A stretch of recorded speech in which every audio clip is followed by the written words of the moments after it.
The journal is back, my friends. It is Friday, and what a week it has been for all of us, I'm sure. We're deep into September, deep into the seas here, the high seas of the imagination, as we continue to navigate further what probably seems to be a massive digital art revolution.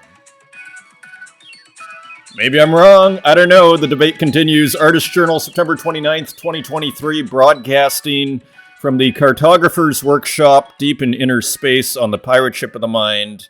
My name is Adrian Pocobelli. As we continue our marathon here, it feels like sometimes Friday just feels like you're in a marathon and you're just running and running.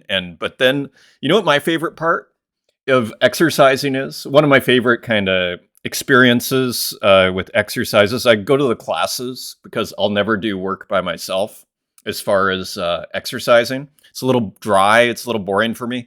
So I like to have people around me. And they really push you about 10 times harder than they will.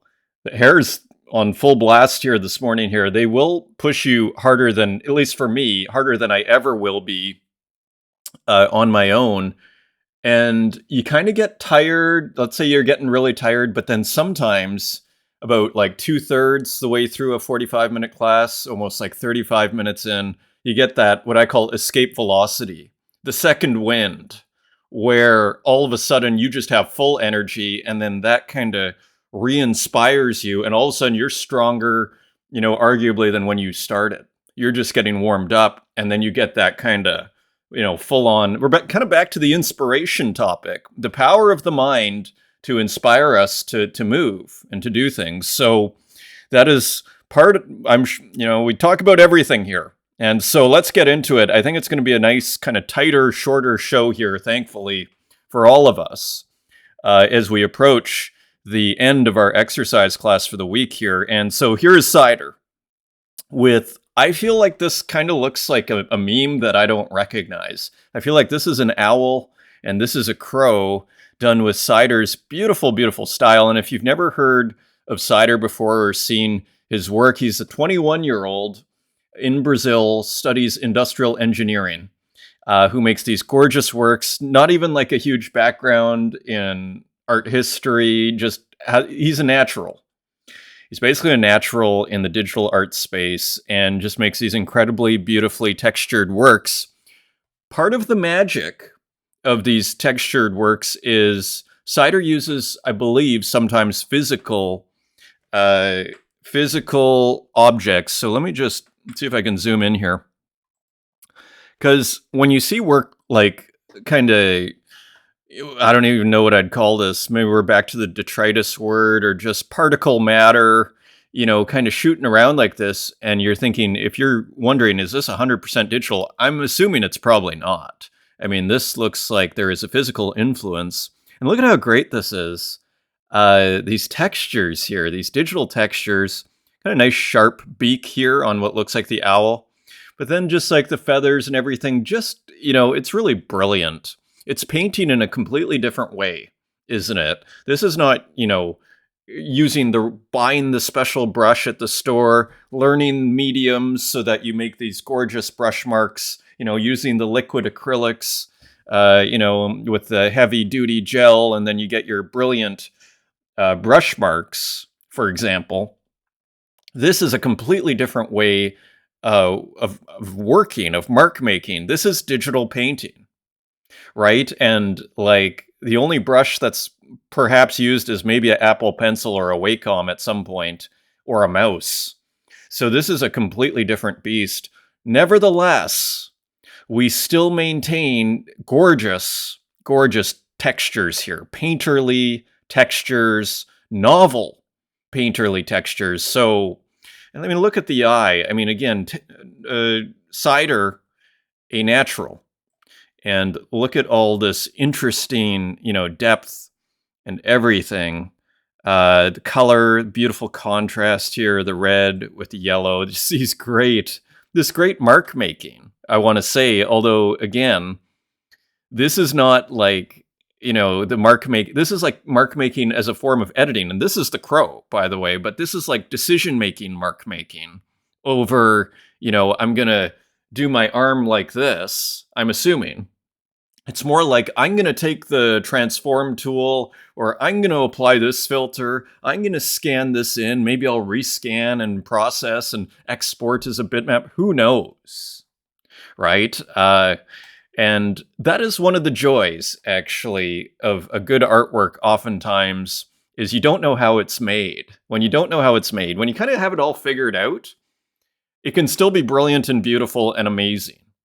But sometimes one of the joys of an artwork is actually not really knowing exactly how it was made. The mystery remains. It kind of plays with the viewer a little bit. And these red eyes and this crow looking off. So, and even just like these 3D textures in here, just completely original, if you ask me. Just beautiful and beautiful. And, you know, a homage to the digital in these square shapes here too. But again, as broken off pixels. I mean, it just brings out this digital poetry here. This is digital poetry. So just awesome work from Cider. And this was just released on the 25th. So one of the works that I missed earlier this week and sold to Blue Soner, and there was a transfer, so private sale very likely there. They Meet at Night, a play of distortion with digital illustration and collage. So a little clue here from Cider. And if you want to know more about Cider, we did a space with Cider just a few weeks ago, 3 weeks ago maybe, and it was awesome. Super interesting guy. So let's move on to the comments here. And some great comments, as usual. Score, thank you so much for reviewing Phalaenopsis. This work is made with Touch Designer and Adobe. Also, I used a 3D scanner called Scaniverse. A 3D scanner called Scaniverse. I've been enjoying to make the series of scanning works. So kind of back to this idea of physical to digital and back. I would love to come to your space. Sounds really fun. So I was mentioning this, thinking out loud. So yeah, that's awesome, Score. I'd be very happy to have you on one of these Wednesdays, maybe in like 3 weeks or so. Would be beautiful. Maybe sooner. Let me get back to you on that. I will message you this weekend. So that is exciting. So Yeri, totally appreciate the comment. Very good as always. I value your work, and I think it is a great contribution to the ecosystem. Thank you very much. I totally appreciate that. And Rada, I really appreciate these encouragement tweets. I don't know how you do it. So, it's sort of like, complimenting people. It's really nice. It's like a bottomless, you can always feed more. It's like a bottomless well. So anyways, I totally appreciate this, guys. It's nice to know that people are enjoying it. Retro Manny. Funny, regarding the never criticize. So we're discussing How to Win Friends and Influence People, Chapter 1, Never Criticize, within the context of art criticism. I was an art lecturer for 10 years, quit in 2021. Wow. And we described that feedback as a SHIT sandwich behind closed doors. Positive bread to soften the negative feedback. So start positive to soften the negative feedback in the middle, and then maybe you end positively. It definitely works to encourage younger artists on their journey. Yeah, so if you're going to criticize, definitely start positive. But harsh criticisms comes with the territory of exposing your art and soul in the real world. And absolutely, I'm not encouraging people to be, for lack of a better term, snowflakes here, or just kind of easily, being an artist at any time, but also today, it requires a very thick skin. And yeah, so that's comes with the territory. I totally agree. Outside of the safety of art school, being ignored is much more demotivating in the long run. And I actually agree. I can't remember the name of that artist that Jerry Saltz commented on, but in the end, again, it worked out great for that artist. And yeah, I totally agree. Because as someone who didn't necessarily have a lot of attention for several years as an artist, so but you still do it. If you're driven, you just have to do it. It's just one of those things. Anyway, another great show. Love when you go in depth on topics of the moment and look at things from different perspectives. Not to say I don't love discovering all the great art. Also, Spiegel's Meskinen work was incredible. A few people mentioned that. Spiegel's Meskinen, that was a pretty grand piece. I think I was watching the full piece for the first time live there. Pretty amazing. So thank you for the comments. and a few more here, just from the Twitter feed. Dragic, thanks for reflecting on my comment. Funny thing crossed my mind. Wonder how you'll do your shows when bull market starts and everybody flocks back into NFTs. It's kind of hard to imagine at this point. I'm just used to it being like this, but it is kind of an insane thought. Rustic, and I wanted to mention this as well. Thanks for the comment, Dragic. Just watch the show. Great. The only thing is my piece, Look at the Sky with all the little Marios in it, is from long months ago. I guess it must have appeared on your timeline. Sorry about that.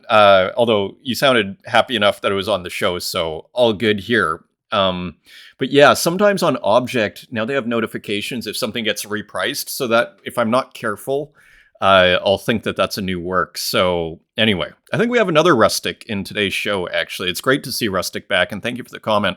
Macbeth, love watching the show. You show so many great artists, some I haven't heard of, so I end up pausing it to research more. Bookmark and collect. Thanks for educating the space. Well, I'm totally glad you're enjoying it. And GWalk, thank you for the comment. And X-Izzy, you had me at the Aleister Crowley reference. Okay, and great art too. Hilarious. Always interesting. So thank you, everybody, for the comments. So on to the world at large here. I kind of had to show this. I guess I didn't have to, but I wanted to. So here's the Van Gogh Museum. They're doing a Pokemon crossover of sorts. And so this is if you've ever been to the Van Gogh Museum in Amsterdam, it's actually one of the most incredible experiences I've ever had, by the way. So you just see total mayhem here. And here's another one. Really looking forward to a day at the Van Gogh Museum to watch Pokemon. Scalpers at Van Gogh Museum. So I guess this stuff is going on eBay for like a lot of money. So people are buying Pokemon Van Gogh paraphernalia to sell on eBay at like 10x the price. So total madness here. Just kind of interesting. I went to the Van Gogh Museum website, and again, this is a must-see. Maybe not during the Pokemon show, but this is a must-see to see a lot of Van Goghs together, and then you just go and, I mean, what was the texture, color, composition? I mean, that was, to me, like, and maybe that's totally obvious, but Van Gogh, if I had to sum it up in 3 statements, texture, color, composition. And maybe that's every painting, but that's all I saw with every painting. It's just like those 3 things were nailed. And yeah, so here it is. I mean, I don't even know what this is. Van Gogh Museum, 7th of January, until 7th of January. So this mayhem is going to go on for a few months here. Join the Pokemon adventure and get a special promo card to add to your collection. I mean, this kind of came up, which is partly why I brought it up, with Brian Arthemore in the space on Wednesday, which is this idea that in France, under 25 years old people get into all museums for free, or the major museums for free, and how still only 1 or 2% are going. So maybe this is their way of, the Van Gogh Museum's way of trying to attract younger people. And then here you have Pikachu.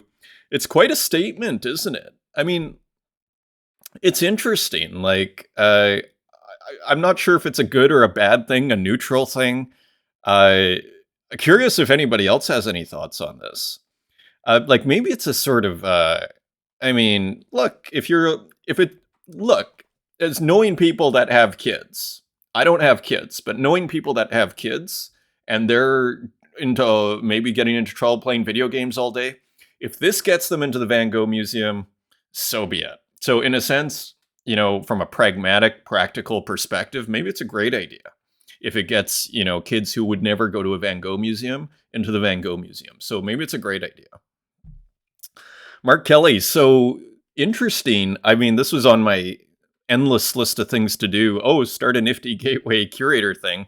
Kind of dropped that like 2 months ago, or it's like far, far down on the to-do list. I guess I was too late. A sad day for small publishers on Nifty Gateway. Many worked long and hard to be accepted and had further projects lined up. Yeah, about 6 months, maybe 7 months ago, they were inviting people to start their own kind of curated spaces, from what I understood. They were sunsetted as publishers, and not on the basis of dropping too often or at too low prices, nor yet on any subjective quality grounds. but on the single criterion of average sales per drop. Interesting. So it sounds like you could have a sale for $1, but as long as you had a sale, that mattered. A lot of good friends are affected, and I feel your pain. I brought many of you onto the platform as artists and was delighted that you moved on to start your own curator storefront. I voluntarily ended my weekly Saucebook Sundays commitment a week ago and don't have any immediate plans to go back, though I'm still on the publisher roster. It's not very much comfort, it's scant comfort, but until the market in general and Nifty Gateway in particular experiences a major bounce back, I'd say you aren't missing out on anything essential, and you do better to refocus on another platform, as indeed I have. Raising a glass to better times. So interesting. Yeah, it's an interesting thing. I mean, to me, it's kind of like, the crypto, it's another example of how the crypto NFT space moves extremely fast. And, things can be like we've had platforms come and go, like where you see the big launch on day one and you literally never hear from them again. I think there's at least one or maybe two, examples of that, which is funny, at least from what I see, which is not everything. Nick St. Pierre, so I thought this was super interesting just from a tech front. All you need to make a Terminator spin-off is some cardboard, a green screen, and a little AI. Experiments like this are blowing my mind daily. So isn't this interesting? Right? Like, so you can just kind of create a green screen, create the shape basically, and then use AI to basically put the skin on the image here.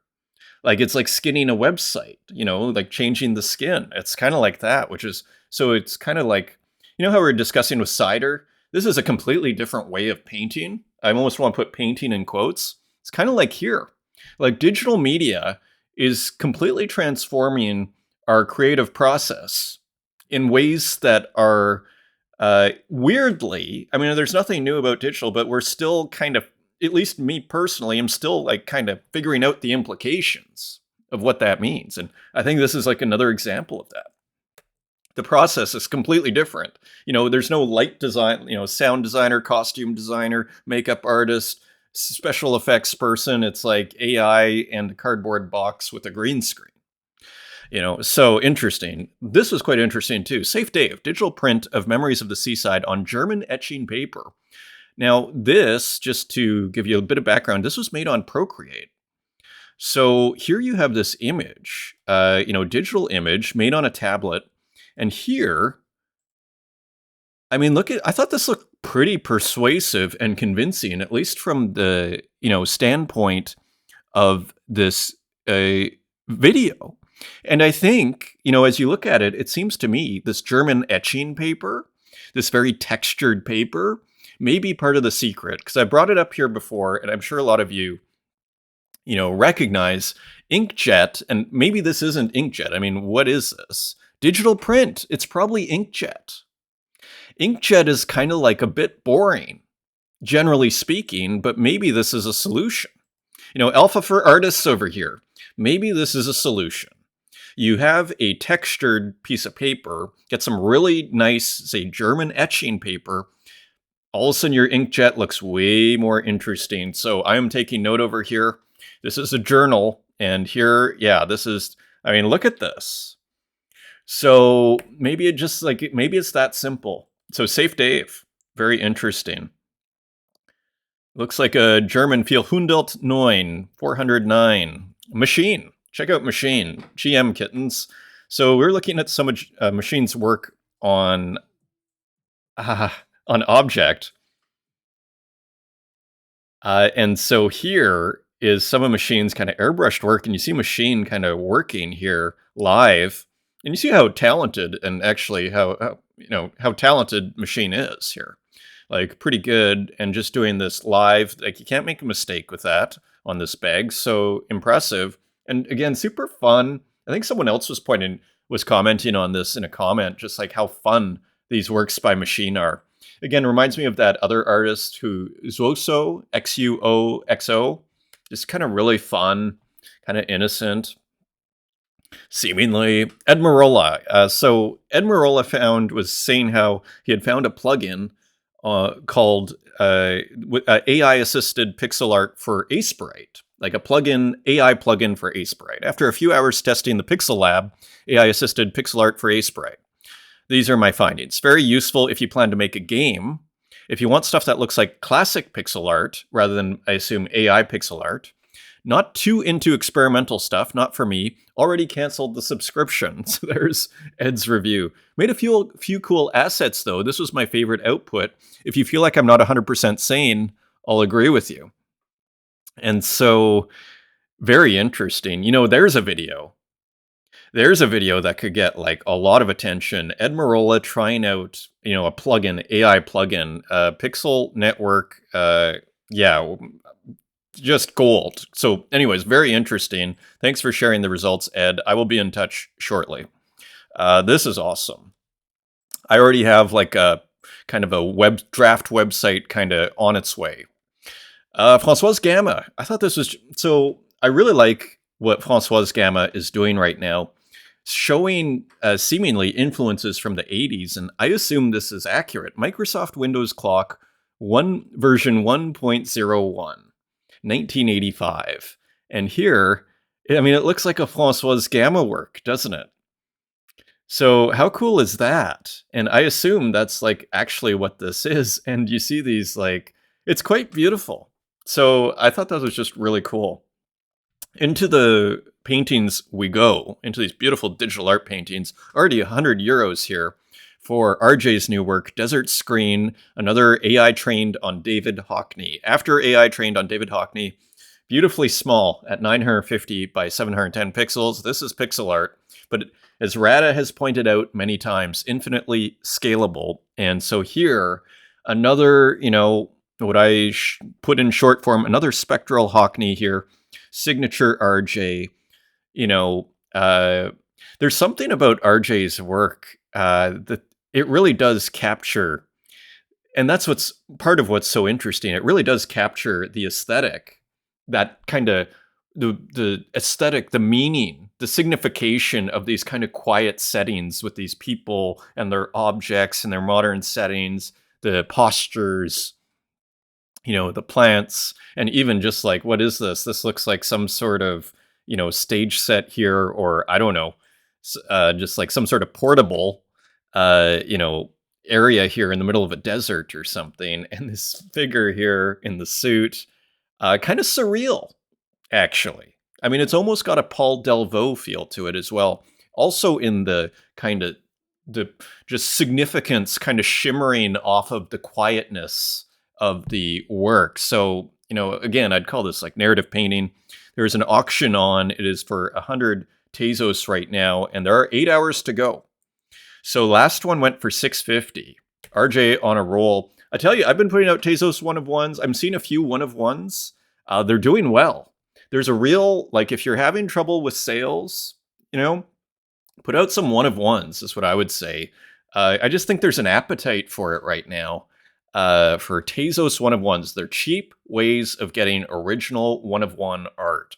I'm just feeling the one of ones. I mean, Rustic just put out a one of one the other day. They're selling fast, preseason.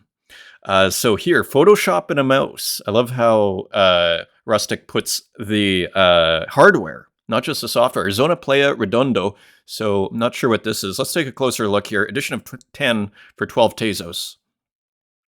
And so just, again, kind of has that rolling fields sort of feel to it that we saw in that other work that looked like a Van Gogh fields. Speaking of Van Gogh, the last Rustic work we saw that looked like just these rolling fields kind of has that similar kind of almost stratification between the landscape. Here, the road divides it, though.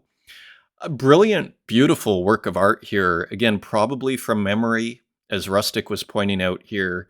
You know, it's, if you want to just see the beautiful, fun evolution of a digital artist, digital painter, go to Rustic Digital Arts feed, and you'll see a really interesting evolution. And I think Rustic's kind of continues, like, this is an evolution here. Like, I'm loving everything I'm seeing from Rustic right now. Like, it's really cool. Conceptually, aesthetically, you know, just very cool work. Zoom with an unusual work here, Guardian Angel. So doing something a little different here.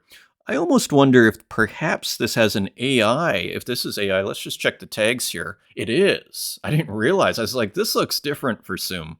This is an AI artwork with a big knife in front of a kind of a victory statue here. And then some columns made of leaves here, almost like Corinthium. I think you'd call the top of a classical column is called a capital, I believe. Where and then sometimes later Greek columns were Corinthian with the leaves on it. This is almost like those leaves have been extended down, but that is a bridge too far. Look at the nice kind of Dali extended shadow here, psychological shadow, and how it's levitating. Nice detail. Edition of 8 for 4 Tezos from Zoom. An AI artwork sneaks into the painting. Amy Lilly, Enchanted Colorscapes #2. And this is going to happen more and more. There may be another AI artwork. They're starting to spread into the other categories here. Enchanted Colorscape from Amy Lilly. Interesting colors here. Hasn't put out anything since July, I don't think. So a cool digital landscape here from Amy Lilly. And again, kind of these rolling fields, kind of pink sky, fun colors, kind of summerish. Made by Amy Lilly, edition of 25. There are 24 left at 8 Tezos each. Enchanted Colorscapes #2. You can also get #1, and it pairs really nicely there. Ex-Mortal and Mental Noise. So a cool collab here. So, of course, Mental Noise does often these rabbit figures here, and maybe this is Mental Noise here, or somebody, a character. And I'd have to guess that inside these screens is Ex-Mortal. And so a pretty cool collab here. Looks great, actually. So masked out. And interesting, these hands coming out of the wall. The crazy, almost Cheshire cat grin, sort of cat here with two faces and a phone. So all sorts of mayhem here in this beautiful artwork from Mental Noise and Ex-Mortal. Looks like it's sold out. It is sold out on primary. Let's quickly look at what happened here. Look at this. Sold out at 15 Tezos each for 20. So nice 300 Tezos. Louis, I thought this was hilarious. In the days before Tinder, friends and family used to recommend single members to appropriate colleagues. I love the formal discussion. Now, also another thing before we look at this. Made with 3 varieties of delightful PSJ5 tools devised by Santiago. So these are using some of Santiago's customized tools. 3 of them, in fact. And here are the 2 people. Again, remember that using outlines as an opportunity to use different kind of, to mask different kind of digital textures. And here are the 2 people meeting and showing, hey, look at the person in the photo, in the Polaroid there. I love it in these big chunky pixels. So just kind of a hilarious subject there. Bosque Gracias. Edition of 5 for only 3 Tezos. I adore this series, and what I also love about it, you see the film negative here?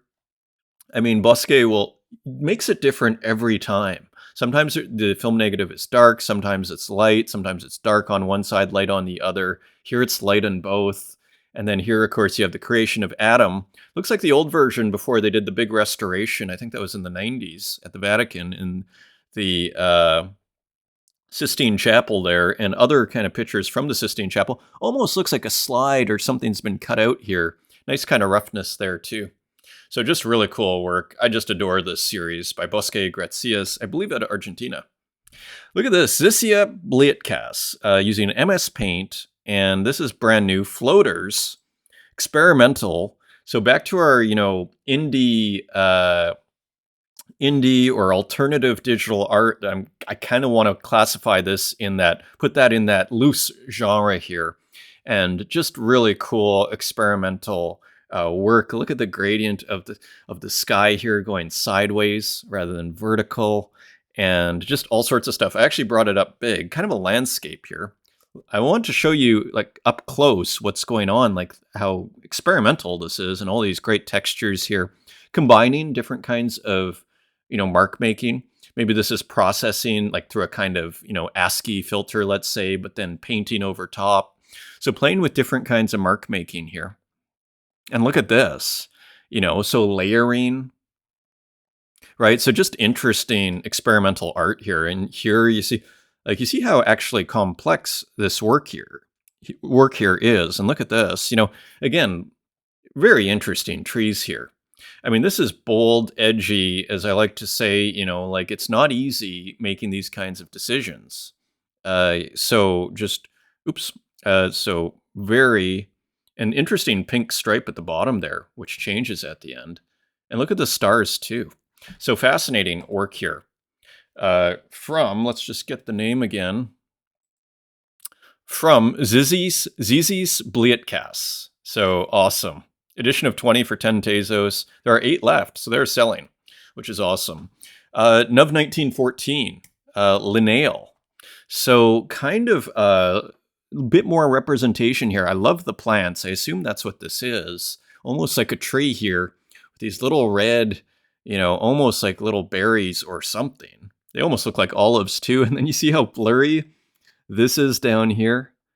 And all of these great just textures, again, super bold stuff, and just very, very interesting work. These great gradients here. Super experimental. Edition of 3. And let's just see. Yeah, usually going for 7 Tezos. DJ Kiro, Viteo, Winter Wallet, selling out all the time. All the work is selling out here. Of 1914. Another one, Romanticas. So playing with these 2 gradient figures here. And then often there's like a tree, or here there's like a sun or a moon with these massive gradient frame, pale blue gradient frame, just awesome. And we have one more also sold out, Koze Kando. And this looks like someone with a basket picking up maybe some fruit or something. Just classic and beautiful and very cool. Also sold out at 3 Tezos. Who are the lucky winners? Winter Wallet, One of One, and Illusion. So that is great. This is, I think, Lulan Wu. Lulan Wu. And we have a illustration here. Digital illustration is what I'm trying to say here. And here you see a snake and a rabbit and maybe a butterfly. So basically a surreal illustration here. Cool colors, and kind of has a bit of... There's another artist who would fit really well in the same show, whose name escapes me right now, but it's kind of a cool work from Lulan Wu. And this is on Manifold. And here it's a mint price of 0.08 ETH, and 7 of 20 have been minted. So doing quite well, already at 0.15 ETH, I think, or more. 7 times 8, no, half an ETH. Very good, limited edition, so that's cool. Keeping Wild. So also abstract illustration here. This is called Tail Flip. I think it's an abstract. And here it almost looks like paper. And you get these great pluses. And I think there's texture in here and really cool colors here. And just really cool like geometric abstraction from Caving Wild. And that is an edition of 12. There are 10 left at 250. And look at this. Sponter. I'm telling you, the one of ones. Like... It just gets, I'll be surprised if this is still here. If I reloaded the page, shall I dare? Sometimes my mic breaks when I do this, so I'm taking the risk of it. It is still available. 30 Tezos for a one of one Smonter work. This shoe, and again, always an interesting perspective. Beautifully done here, isn't it? Beautiful. Just beautiful. You wonder if it's a speculative shoe or based on a model. I'd argue this is probably a speculative imaginary shoe. And you got to love the floor too. Beautiful work. I kind of want to pick this up. 30 Tezos, one of one. Katerina Create, Sitting in the Dark too. So a brand new one from Katerina Create, adding some, gifization or animation to the color here. And here are her great, almost Picasso-like illustrative figures. It reminds me of Picasso's classical period. Just really fun and beautiful work here with what looks like sky in the background with some flowers, almost juggling flowers, sitting in the dark. Edition of 10 for only 2 Tezos each. And here is Jake Studios. Jake Studios is back with another just unusual illustration here. As we see almost a Photoshop canvas in the background here, this one-eyed crown of thorns with a gun, and then this figure here with the balaclava, worthless money, car on fire, mayhem. Gotta love these kind of pixelated clouds that are illustrated here. And a car, interesting illustration. I believe this is a one of one as well for only 10 Tezos. So lots of great opportunities here on Tezos. Michael Micasso for one of ones, like that Smonter, $20. Maybe I should run and get that. before I upload here. Look at this. So experimenting with these gorgeous, gorgeous, gorgeous big pixels here. That contrast. This is Michael Micasso, mech.txt. So a classical figure has been playing with text recently and just mixing it all together. And I have to say, the blue, big, chunky pixels bring the house down here. And awesome, and even some dithering inside. Again, it's going somewhere, isn't it? This is going somewhere. Like, you gotta love when artists keep expanding, keep pushing the frontiers, and the color. I mean, a beautiful combination. It's almost that violet with the neon red or neon pink red. This is Sabato with the new series. Let me just go to the right up here. First drop, that's part of Marginalia. Interesting title, a series of depression drawings named after the doodles in the margins of manuscripts, named after Helio Oiticica's Ceia Marginal and Brazil's cinema marginal movements. So interesting, because often, what do they call that? Not gloss. Often in medieval manuscripts, they'll have the page, and then on the side, I think they call them glosses. Or I think you could call it a marginalia, maybe. So interesting. And bit of a depression theme here, so maybe that's why there is the darkness in the clouds here, seeming clouds. And so it looks like a deluxe paint 4 work, I think I remember seeing. And here's a skull with these electric flowers cycling into the eyes of this skull here. So kind of a darker work here. I was almost thinking to myself, Sabato is equivalent to the Death and Disaster series here. Maybe that's an overstatement. Yeah, and this almost looks like mountains too. It's ambiguous and it's cool. Really interesting work here. I like the minimal color and these beautiful kind of flowers here. Sold out, I believe, at edition of 22. And yeah, sold out for 7 Tezos each. So pretty awesome. Continuing on, this was retweeted by Sabato. I thought this was super interesting. Lee Mulliken. And this is from Spare Game 1987. I guess it's on OpenSea here. Pretty interesting, hey? Kind of reminds you of Sabato a little bit. So it's, because we have this discussion, did Keith Haring and Warhol understand the joy that we get from pixel art and this pixelation and the squares? Because it used to be a bug, not a feature. Now it's a feature, pixelation in art, right? At least the works that we look at here. But here you almost start to approach that kind of mentality, but this is from 1987. So it makes you wonder, did Lee Mulliken, how, and what kind of screen was this seen on? Remember Xerox's comment, it was probably smoothed out on some of these old screens. So just interesting work here. This is Rocano, and this is on Zora, Roll the Dice. And so another narrative dithered work. Let me bring it up big here for you. And so taking a few different scenes here, kind of a quick shot here, quick scene, and using palm trees and office and what looks like a retro computer that is dithered. So that is on Zora. And that is a free mint. Continuing on, McRenders, also on Zora. M1 times Zorb, MO, so in some numbers and letters there. And I think this was just listed as an open mint here. So it looks like it is a free mint here on Zora. Let me see if I can, there we go. So just a cool work here with some beautiful textures and different kinds of pixels and everything. Beautiful.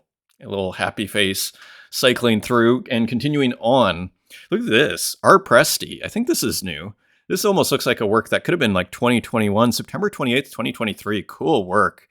Beautiful abstract here. Kind of reminds you of Kandinsky a little bit, but just total pixel art. How much is this? 4 Tezos, edition of 3. 3 left. Well, I better buy it before someone buys them all and burns them. I need to sell a work, so I have some Tezos, though. Very cool. It's always a good idea. If you're going to sell your work cheap, it's always a good idea to keep one. Very cool work here from R. Presti. Made up of abstract works made with the use of a mouse and a variety of digital painting programs, digital painting and new media. Very nice piece. Stalomir with a couple of works here. Mesolithic. I love, it reminds me This could hang in the same show as an Ed Marola when we do the anthropology sort of vibe. And here you see some Paleolithic, or I should say Mesolithic warriors attacking a woolly mammoth, maybe, perhaps, a pixelated woolly mammoth. And here we see some clouds in the sky and even like a totemic shamanic figure here with reindeer horns. Very cool. And a staff and everything. Pretty cool. Pixel art. Reserve of 0.11 ETH, a 1 of 1 on Foundation. And there was another one, and I believe this is being bid on. It has met its reserve here. Stalomir. This is called Paleolithic. So, of course, Paleo is the oldest. Meso is the middle. And there's probably, I think there's a third one in this series, but I didn't see it yet. Probably Neolithic is probably next. So Paleolithic, and here you see a reference to what's often at the beginning of every art history book, this Venus. I can't remember how you call the Venus, but these statues of these like Venus figures are among the oldest objects in art history. I mean, it's right there with cave painting. These, if I had to guess, maybe 40,000 years old, but maybe this is older. Cave paintings go quite far back, as much as 80,000 years old and sometimes more. And here you see the bulls, classic iconography, a beautiful, juxtaposition here, taking super modern pixel art and, smashing them together with like the most ancient iconography there is. And you see the people worshiping, and here is the figure, the Homo erectus or Homo habilis or, Homo sapien. I guess this is Paleolithic. Do we have, here with the flint, you'd call this, dripping blood. And here maybe has consumed some hallucinogens or something with the eyes there and really cool skin. Anyways, very cool work. I could go on and on. Manidal, speaking of cool pixel art, this came out on Twitter, I guess yesterday. How cool is this? So you have the cat, and then you have all these masks. So, I just love this because it takes such a simple, kind of cute subject matter, but then all of a sudden you're reading, like, are these the masks that we wear in our daily lives? And all of a sudden it has this kind of deep, sort of like that Stalomir work. Are there deeper things in this kind of what seems like just fun pixel art? Very cool. And this is a Manidal work in progress. So that looks pretty fun too with the rainbow here. And I think it's the 9 of cups or the 10 of cups. Let's see, 4, 6, 8. It looks like the 10 of cups working in Ace Bright there. Super cool. Coming out next Tuesday. So very impressive how Manidal is sticking with it. And it's going to finish that classic series, Green Ginger, Cityscape Elegance. Just a really cool, fun, simple pixel artwork. I think we saw Green Ginger did some of those cities that we saw in the bumper cars with the music. So here's like a more simple work. Really beautiful, though, of just a Cityscape Elegance. Perfect title. For Tezos, there are 13 left, edition of 15. Just came out. Nicholas Sassoon. Crystallography in progress. So maybe a work in progress from Nicholas Sassoon. So just very cool here. And almost like that, remember we saw in Kareem Safa that kind of cycling where it's almost like a glitch moving through the pixels. Yeah, just very interesting. Kind of looks like an Ethereum symbol here, or icon. So maybe this will be released on Ethereum. And then you get this, projection display. Not sure what that is. So very cool, though. Beautiful. And a couple of interesting works by Haiti Rocket, kind of playing with the video games, almost making these scenes from video games. So here's one, only an edition of 4. Byte and It Web City 3000. So here's one, and then pairing it with this other work from behind. So just interesting. This is an edition of 6. So almost making like, simulated video game scenes here. So pretty interesting to see what Haiti is up to there. And let's just see what happened there. And sold for 23 Tezos each, and very small edition. And here's Retro Manny, speaking of video games. Retro Man 3-dimensional helmet memorabilia. So working on a GLB. So pretty awesome. Of course, Retro Manny had to do the helmet of Retro Man. So I love it. It's beautiful. This is the edition of 1 and is for 3,333 Tezos. 1 of 1 GLB model. First available 3D model of Retro Man's 3D dimensional helmet. Pretty awesome. Silva Santus. Need more glitch. Can't read the writing here. Bishin Denetsu Zoku. So here is just more experimentation here with some glitch ROMs from Silva Santos, who is putting out just solidly, consistently these Nintendo glitch ROMs. And here's someone else who's being very prolific, Mika Oladev, artifact number 46. And these are looking great too. So nice textures, nice light, and nice everything. Just interesting. Very interesting. And this is Estrelle. Let me look at the name here. Estelle Flores is who this is. And let me get some volume here. Some hard to confirm. In the deeper realms of unreal. That is what I choose not to be. And still am. There's pixelation too. That is also what I can't be. Beautiful distortion here. What I'm stretching until it falls apart. Now, this work is on Zora. I think it's a free mint.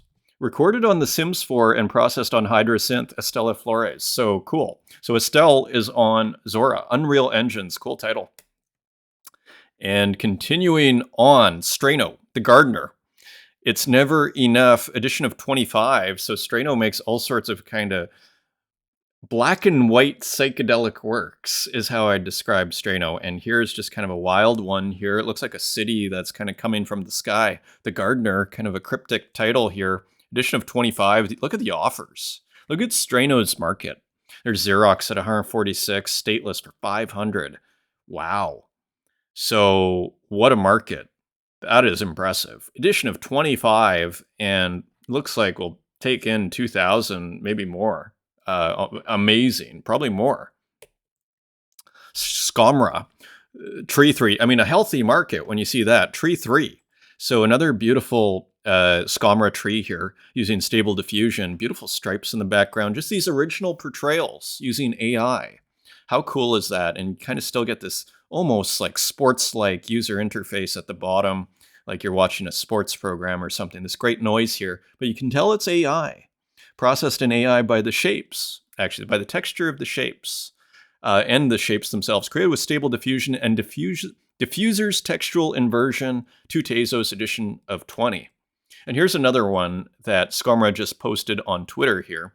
So maybe a work in progress. So just very cool series. Here you probably know the artist. This is Mr. Shapeless. Good Morning Prairies. Shout out to Mom in the prairies of Canada. This looks like it could be the prairies of the United States, perhaps. Are there prairies in the United States? I'm not even sure, but this almost looks like Colorado or Nevada or something. And all the kind of classic, a beautiful landscape here. Again, playing with the Wanderer type theme here with the two figures at the bottom. Kind of has a Salvador Dali feel to it as well, though. I think of that work where it looks, I think it's Dali as a kid with his dad and these long Dali shadows looking off into this massive landscape here. Very cool. Kind of a surreal work here. AI from Mr. Shapeless. And here's another one from Paper Doll. And this is on 01. So minting, I think it's the first work that Paper One has minted on 01. So a really nice painterly AI artwork here. Beautiful. Beautifully painted. As I keep saying, look at this brushwork in here. You know, so interesting how actually 01 enables you to zoom in like this. So really nice painting here from Paper Doll. I love the brushwork. I want to get better at the brushwork, AI brushwork. You know, I want to become a better AI painter like Paper Doll here. And of course, you might recognize who this is. This is Tukes with a super cool surreal work. Just a GM, and I follow Tukes. That is a Twitter bug. And look at how awesome this is. Just cool. Again, without AI, would you see this? And it's beautiful.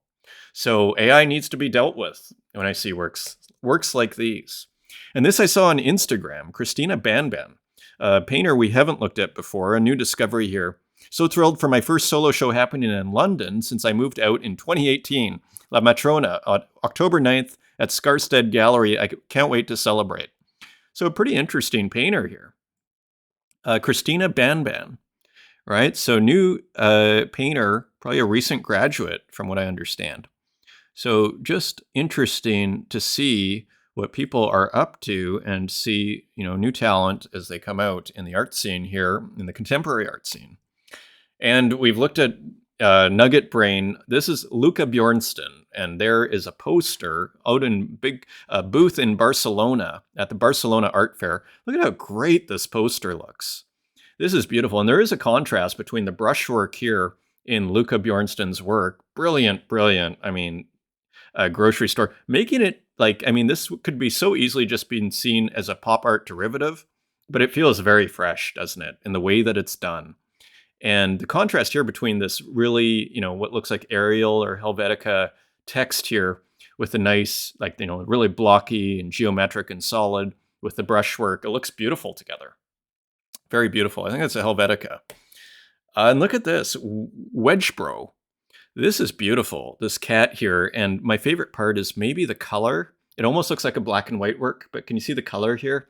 This piece of work, and these marks are beautiful. All the marks are beautiful. All of them. This cat on a couch, I love the subject. There's something very precious about this work. This one really, cat on a mid-century couch, brilliant work. And you see, this one just nailed it. So, and here's my friend Patrick, Turbo Jambon, Super Frog.